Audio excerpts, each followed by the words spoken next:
गुरुदेवो महेश्वरः गुरु साक्षात् परब्रह्म तस्मै श्री गुरवे नमः। शंकरं शंकराचार्यं केशवं बादरायणं सूत्रभाष्यकृतौ वन्दे भगवन्तौ पुनः पुनः। विचार सागर रहस्य तरंग 6वा हेडिंग 18 देशकालाच्या ठिकाणी कारणता प्रतीत होते ती कोणाची याविषयी शंका व समाधान। पाठ क्रमांक 72। शिष्य म्हणतो महाराज आता पुन्हा मला अशी शंका येते कि मग देशकालाच्या ठिकाणी कारणता आणि आकाशादी सृष्टीच्या ठिकाणी कार्यता प्रतीत होते ती कोणाची। याला सारख्या शंका येतात, आम्हाला येतच नाही। जर त्याची स्वतःचीच असेल आकाशादिकांची तर योग्य देशकाल कारण आहेत म्हणून आकाशादिक सृष्टी सत्यच होईल। आणि जर त्यांची कार्यकारणता स्वतःची नसेल तर त्यांच्या ठिकाणी प्रतीत होते ती कोणाची होते। श्री गुरु म्हणतात देशकालादिकांच्या ठिकाणी कारणता आणि आकाशादी प्रपंचाच्या ठिकाणी कार्यता ही त्यांची स्वतःची नाही, मायाकृत अनिर्वचनीय देशकाल अनिर्वचनीय कारणतावान प्रतीत होता। कळलं का नाही। देशकालादिकांचे ठिकाणी कारणता आणि आकाशादिक प्रपंचाच्या ठिकाणी कार्यता ही त्यांची स्वतःची नाही, मायाकृत मायेनं निर्माण केलेली अनिर्वचनीय मिथ्या देशकाल अनिर्वचनीय कारणावाचून मिथ्या कारणावाचून कारणतावान अनिर्वचनीय कारणतावान प्रतीत होतात। मिथ्याच। मग परमार्थ दृष्टीने देशकाल कारण नाहीत, परंतु तसा पुत्रहीन पुरुष स्वप्नामध्ये पुत्र व पौत्र या दोघांना पाहतो, मुलगा नातवाला पाहतो। तिथं पुत्र पौत्राची शरीरे अनिर्वचनीय युगपत उत्पन्न होतात। मुलाची आणि नातवाची शरीरे कशी निर्माण होतात, अनिर्वचनीय युगपत एकदम उत्पन्न होतात। तरीही पुत्र शरीराच्या ठिकाणी पुत्र शरीराची अनिर्वचनीय कार्यता प्रतीत होतेच, पौत्राच्या ठिकाणी नातवाच्या ठिकाणी अनिर्वचनीय कारणाचा कार्यता प्रतीत होतेच। कारणता म्हटलं गेलं पौत्र शरीराच्या ठिकाणी हा कार्यता अनिर्वचनीय का होईना पण प्रतीतीला येते। हा बाप आहे, हा मुलगा आहे असं नाही का, हा जो हा नातू आहे काय। तसेच अनिर्वचनीय देशकाल त्याचप्रमाणे अनिर्वचन ज्याप्रमाणे पुत्र शरीराच्या ठिकाणी पौत्र शरीराची अनिर्वचनीय कारणता मिथ्या कारणता आणि पौत्र शरीराच्या ठिकाणी पुत्र शरीराची अनिर्वचनीय कार्यता प्रतीत होते, तसेच अनिर्वचनीय देशकाल त्याचप्रमाणे या उदाहरणाप्रमाणे अनिर्वचनीय देशकाल आकाशादी प्रपंच अनिर्वचनीय कार्यतावान प्रतीत होतात। मिथ्याच कारणताही मिथ्या कार्यताही परमार्थ दृष्टीने देश काल आणि आकाशादी प्रपंच यामध्ये कार्यकारण भाव मुळीच नाही. परमार्थ दृष्टीने या रीतीने लक्षात घ्या, परमार्थ दृष्टीने आणि देशकाल आणि आकाशादी प्रपंच यामध्ये कार्यकारणता भाव मुळीच नाही, नाहीच काही. तर या रीतीने देशकाल सामुग्री वाचून जागृत प्रपंचाची अनिर्वचनीय उत्पत्ती होते. लक्षात घ्या, देशकाल सामुग्री वाचून या जागृत प्रपंचाची अनिर्वचनीय मिथ्या उत्पत्ती होते.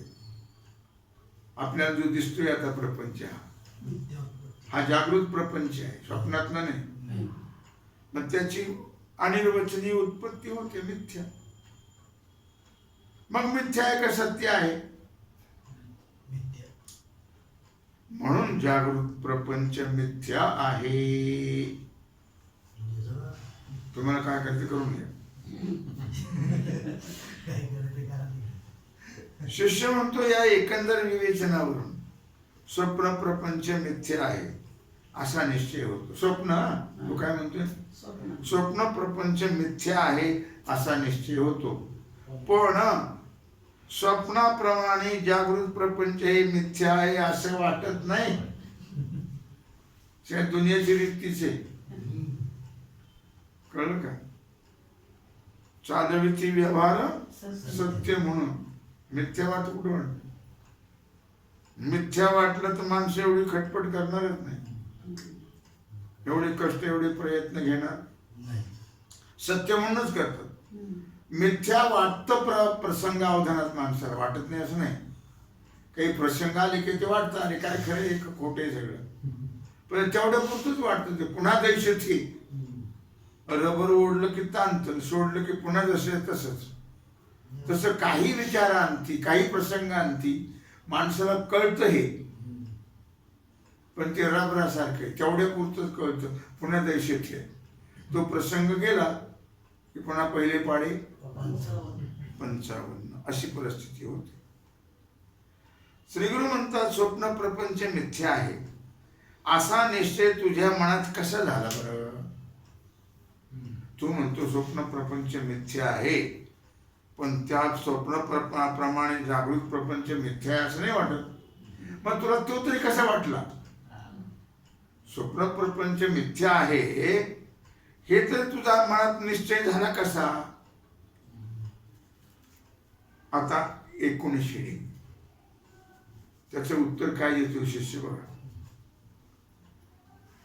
स्वप्नाप्रमाणे जागृत पदार्थास मिथ्यात्व सिद्धीविषयी शंक व समाधान.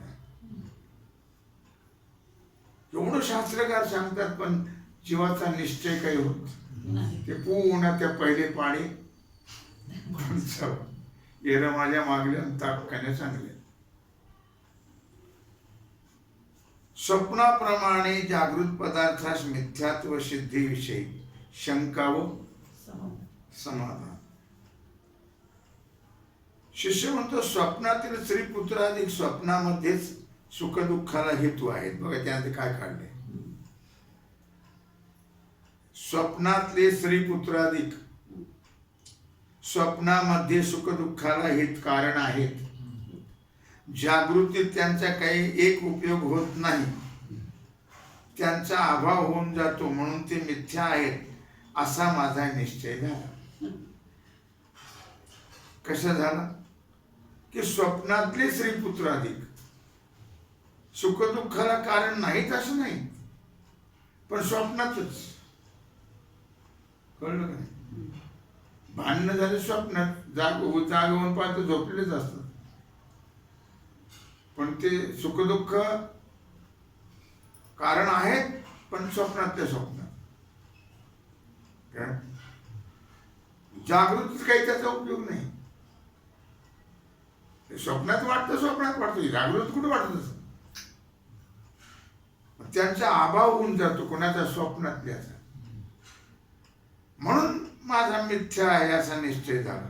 स्वप्न जागृत काही दिसत नाही, पुन्हा त्याचा काहीच परिणाम जाणवत नाही. म्हणून माझा निश्चय झाला ते मिथ्या आहेत. लक्षामध्ये श्री गुरु म्हणतात, अरे याच तुझ्या युक्तीने जागृत प्रपंच मिथ्या नाही का ठरणार?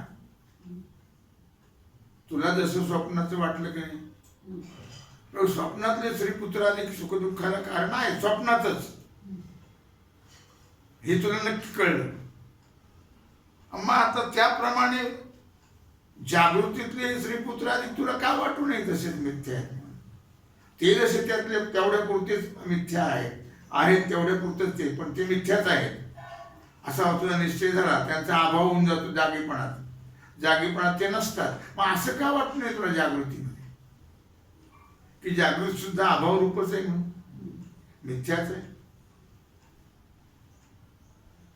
असा जसा स्वप्नातील पदार्थाचा जागृतीत काही उपयोग होत नाही, त्याचा अभाव होऊन जातो की काही जरी दिसलं जागृत स्वप्नामध्ये तर ते पुन्हा जाग झाल्यावर नसतंच.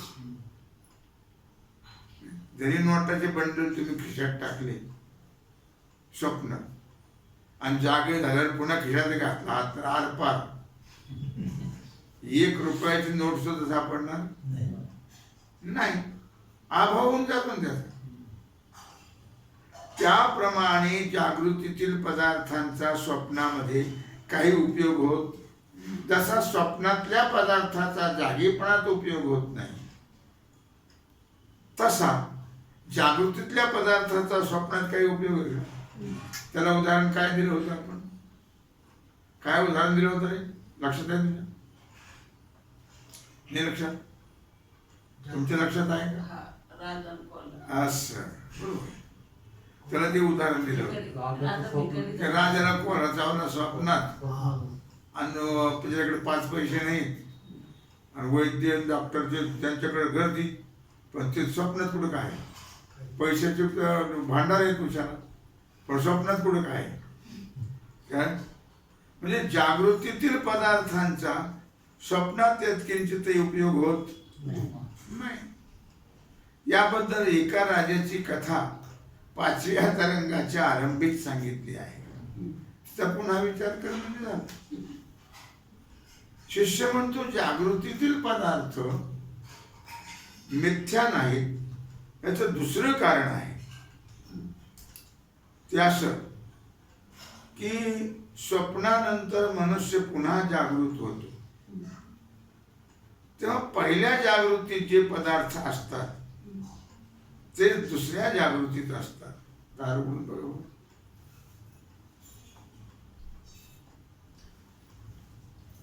आताच वडा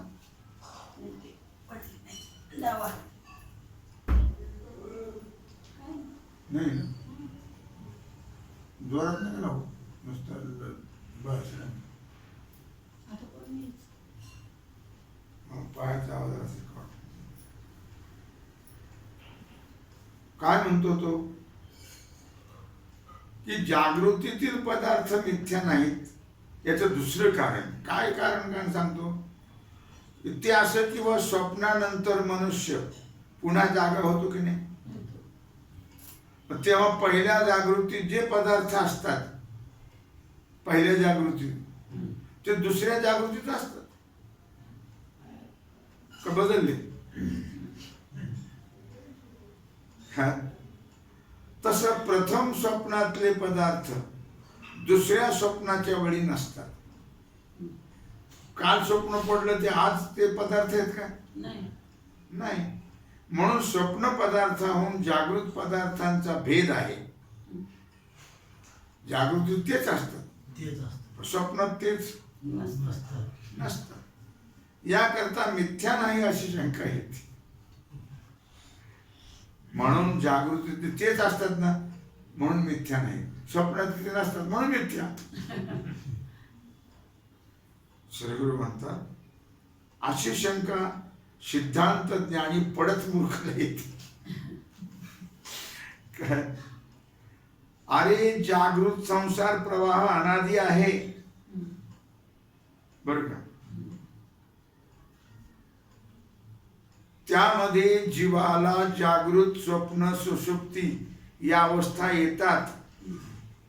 या संसार प्रवाहामध्ये तो अनादी आहे. जागृत अवस्थेत स्वप्न व सुषुप्ती या लीन असतात. स्वप्न काळात जागृती सुषुप्ती लीन असतात. तसंच सुषुप्ती काळात स्वप्न व जागृती लीन होतात अशी वस्तुस्थिती असता. सुषुप्ती काळात म्हणजे झोपेमध्ये किंवा स्वप्न काळात म्हणजे स्वप्नामध्ये जागृत अवस्थेतले स्त्री पुत्राधिक नष्ट होत नाहीत. ते जसेच्या तसेच असतात. फक्त त्यांचं ज्ञान मात्र नष्ट होत. पुन्हा जागृत झाले की जागृत होतो तेव्हा प्रथम जागृतीतले विद्यमान पदार्थाचं ज्ञान होतं. एवढेच पदार्थ तेच असतात. काय विद्यमान पदार्थाचं ज्ञान होतं एवढंच, पण पदार्थ मात्र तेच असतात. स्वप्नासारखे जर पदार्थ बदलले असेल तर मागात पडला असतो. असा अज्ञानी मूर्खाचा समज आहे. पण सिद्धांत असा आहे की शुक्ती रजताप्रमाणे ज्या काली, काय लक्षात घ्या, सिद्धांत असा आहे की शुक्ती रजताप्रमाणे ज्या काली जो पदार्थ प्रतीत होतो तो अधिष्ठान चैतन्याचा विवर्त आणि चैतन्याश्रित अविद्येचा परिणाम असतो. याला कंस करून ठेवा.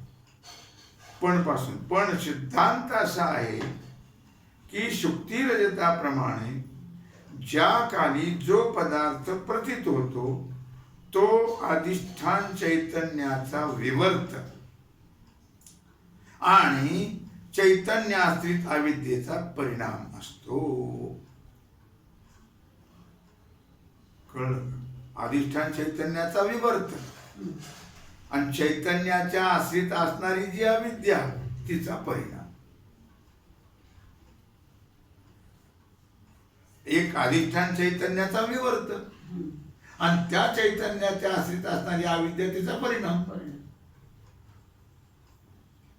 कळलं? लक्षात आलं? अविद्येच्या तमोगुण अंशाचा परिणाम विषय होता. अविद्येच्या तमोगुण अंशाचा परिणाम विषय होता आणि सत्वगुण अंशाचा परिणाम ज्ञान होते. सत्वगुण अंशाचा परिणाम काय होते? ज्ञान. लक्षामध्ये ज्ञान वृत्तीमुळे होते. ज्ञान कशामुळे होते? वृत्तीमुळे. त्या वृत्तीरूप परिणामामध्ये चैतन्याचा आभास होतो. वृत्ती जड नाही, तिच्यामुळे चैतन्याचा आभास होतो. आणि घटादी विषयरूप परिणामामध्ये आभास होत नाही. ते जड येते. घटाधिकार कसा होईल? आणि घटादी विषयरूप परिणामामध्ये आभास होत नाही. विषय आणि वृत्ती हे दोन्हीही अविद्येचा परिणाम आहेत. हे खरं.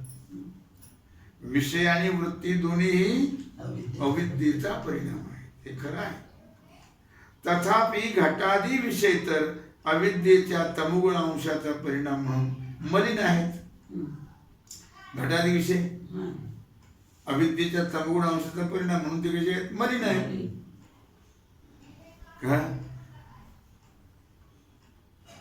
याकरता त्या चैतन्याचा आभास होत मलिन असल्यामुळे अंतःकरण वृत्ती सत्वगुणाचा परिणाम म्हणून स्वच्छ आहे, म्हणून त्यात आभास होतो. स्वच्छ असल्यामुळे वृत्ती चैतन्याभास ग्रहणाची योग्यता आहे वृत्तीमध्ये.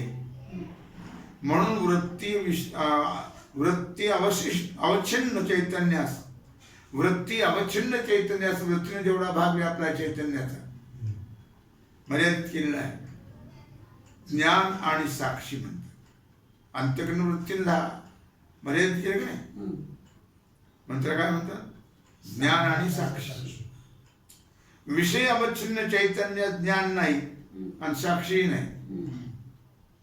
अशा रीतीने जागृतीचे पदार्थ आणि त्यांचे ज्ञान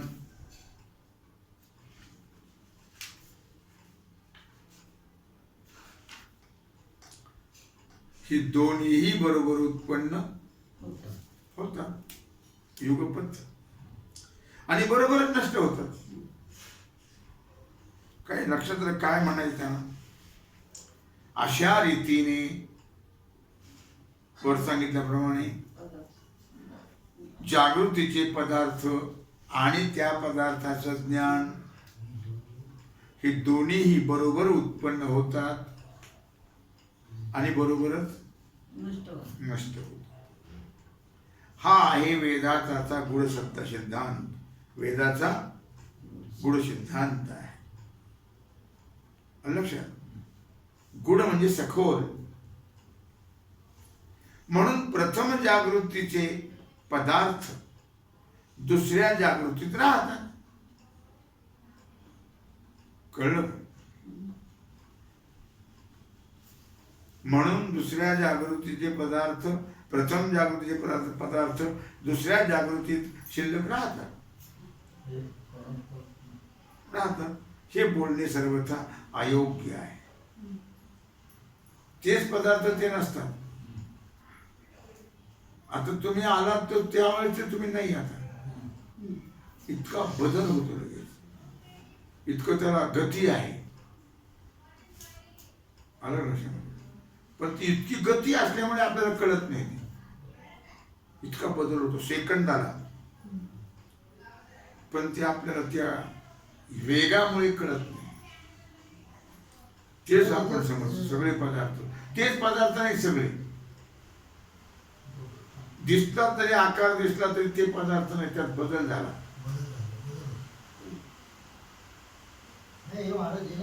हा, अशा रीतीने जागृतीचे पदार्थ आणि त्याचे ज्ञान हे दोन्ही बरोबर उत्पन्न होतात आणि बरोबर नष्ट होतात. पदार्थ उदाहरण जागृतीतले पदार्थ, कुठलाही पदार्थ घे, कोणती वस्तू घे, ते पदार्थ आणि त्याचं ज्ञान बरोबर उत्पन्न होतात आणि बरोबरच नष्ट होतात. आपण एखादी वस्तू, आता हे पुस्तक आहे का, हे पुस्तक आणि पुस्तकाचं ज्ञान हे बरोबरच उत्पन्न झाले आणि बरोबर नष्ट झाले. म्हणजे पदार्थही नष्ट झाला आणि लगेच नष्ट होतो. तुमचे ज्ञानही नष्ट झालं. म्हणून आम्हाला वाटतं कालचं आज आहे, कालचं आज नसतं, लगेच ते उत्पन्न होतं, लगेच नष्ट होतात. ते कळाले ज्ञान पदार्थ कळून ज्ञान बी होतो आणि कळो नाही तर न कळो, पण पदार्थ आणि पदार्थाचं ज्ञान हे जसे उत्पन्न होतात तसे लगेच नष्ट होतात. म्हणून प्रथम जागृतीतले पदार्थ दुसऱ्या जागृतीत राहतात हे बोलणे योग्य नाही. ते त्या जागृती त्यातच गेले ते, पण आम्हाला तसे दिसतात. काय आता शिष्य काय म्हणतो, महाराज स्वप्नाहून जागृत पुरुषांना पूर्वीच जागृती जे पदार्थ, पूर्वीच्या जागृत जे पदार्थ होते तेच स्त्री धन पुत्रादी पदार्थ आहेत की हो. असे प्रतिभिज्ञा होते तेच एक म्हणून काय. म्हणून जागृत पदार्थाची ज्ञान समकाली उत्पत्ती किंवा नाश आणणे संभवत नाही. तुम्ही म्हणले त्याचं पदार्थ ज्ञान बरोबर उत्पन्न होतं आणि पदार्थ ज्ञान लगेच नसतंही, जागृतीचं होतं. पण तसं कोण वाटतं आम्हाला दिसत, तसं तर आम्हाला काही दिसत नाही, संभवत नाही येते. काय पदार्थाची ज्ञानकाली उत्पत्ती आणि नाश, उत्पत्ती झाली नाशही झाला. पदार्थ ज्ञान उत्पत्तीच्या पूर्वीच असतात, ज्ञान उत्पत्तीच्या अगोदर असतातच ते. आपल्याला हे घट आहे म्हणून कळल्यावर घट निर्माण झाला का अगोदरच होता? अगोदरच आहे. आणि ज्ञान नाशानंतरही राहतात. हे आपल्या लक्षात त्याकडे गेलं नाही. ज्ञान गेलं ते आणि दुसरीकडे गेलं, मग घट नाही का? आहेच. हे अनुभवाच्या दृष्टीने जास्त संगतवार दिसतो. मला तरी असं वाटतं, असं तो म्हणतो. श्रीगुरु काय म्हणतात? तो तुझा भ्रम आहे. भ्रम काय आहे? भ्रम. अरे बाबा, स्वप्न पदार्थही ज्या क्षणी दिसतात त्याच क्षणी उत्पन्न का अगोदर असतात? नाही. असं असूनही स्वप्नकाली सर्वांना हे पर्वत समुद्रादी पदार्थ माझ्या जन्माहून पूर्वीच उत्पन्न झालेले आहेत व माझ्या नंतर अनंत काळ राहणार अशी बहुत काल स्थिरतेची भ्रांती होते. माझ्या अगोदर उत्पन्न झाले आहेत आणि माझ्या नंतर राहणार अशी त्या स्थिरतेची भ्रांती होते. म्हणून ज्या अविद्येने मिथ्या पर्वत समुद्र आदी उत्पन्न केले, कळलं का नाही? कुठं? स्वप्नामध्ये. कुठं? स्वप्नामध्ये. ज्या अविद्येने मिथ्या पर्वत समुद्र आदी उत्पन्न केले त्या अविद्येपासूनच त्या पदार्थाच्या ठिकाणी बहुत कालाची स्थिरता अज्ञानामुळेच आणि स्थिरतेची प्रतीती मिथ्या उत्पन्न होते. आणि कळलं का? अविद्येमुळेच होतं सगळे. अविद्येनेच उत्पन्न होतं, तर अविद्येनेच प्रतीती येते स्वप्नस्थ पदार्थाची. त्याचप्रमाणे जागृत पदार्थाच्या बर का ठिकाणीही बहुत कालाची स्थिरता नाही स्वप्न पदार्थाप्रमाणे, परंतु अविद्येच्या सामर्थ्याने मिथ्या स्थिरता व पदार्थाबरोबरच उत्पन्न होऊन प्रतीत होते. हे स्थिर जे वाटतंय ना, स्थिर नाही आहे, पण केवळ अविद्येमुळेच आम्हाला ते स्थिर वाटतं. हे जगत स्थिर नाहीये. त्यांचं नावच आहे जगत. ज म्हणजे उत्पन्न होणार, ग म्हणजे गतिमान. इतकं गतिमान आहे. मी तुम्हाला सांगितलं, तुम्ही मगाशी आलात ते तुम्ही नाही, इतकं बदल. आपलं कुठं वाटतं? आपलं तेच आहे असं वाटतं की नाही?